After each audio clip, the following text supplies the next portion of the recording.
Electric 2 వీలర్లకు subsidy అందించే పథకాన్ని కేంద్ర ప్రభుత్వం పొడిగించింది. పీఎం ఈ డ్రైవ్ పథకాన్ని 2028 మార్చి 31 వరకు పొడిగించింది. అయితే ఈ విభాగానికి అందించే ప్రోత్సాహకాలను సగానికి తగ్గించింది. గతంలో పర్ కిలోవాట్ అవర్కు 5,000 ప్రోత్సాహకంగా ఇస్తే ఇకపై పర్ కిలోవాట్ అవర్కు 2,500 రూపాయలు మాత్రమే ఇవ్వనుంది. 2025 ఏప్రిల్ 1 నుంచి 2028 మార్చి 31 మధ్య రిజిస్టర్ అయిన ఎలక్ట్రిక్ 2 వీలర్లు కిలోవాట్ అవర్కు 2,500 చొప్పున ప్రోత్సాహకాన్ని పొందవచ్చని కేంద్ర భారీ పరిశ్రమల మంత్రిత్వ శాఖ నోటిఫికేషన్ జారీ చేసింది. ప్రోత్సాహకాలను వాహనానికి గరిష్టంగా 5,000కు మాత్రమే పరిమితం చేసింది. ఈ ప్రోత్సాహకాన్ని పొందడానికి ఎలక్ట్రిక్ ద్విచక్ర వాహనాల గరిష్ట ఎక్స్ ఫ్యాక్టరీ ధర ₹1,50,000గా కేంద్రం నిర్ణయించింది. ఈ విభాగానికి భారీ పరిశ్రమల మంత్రిత్వ శాఖ 2,767 కోట్ల నిధులు అందించనుంది.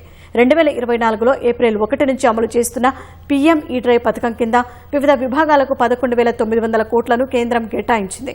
2028 మార్చి 31 కంటే ముందే కేటాయించిన 11,900 కోట్ల నిధులైపోతే అప్పుడు పథకాన్ని మూసివేయనున్నట్లు కేంద్రం తన నోటిఫికేషన్లో తెలిపింది.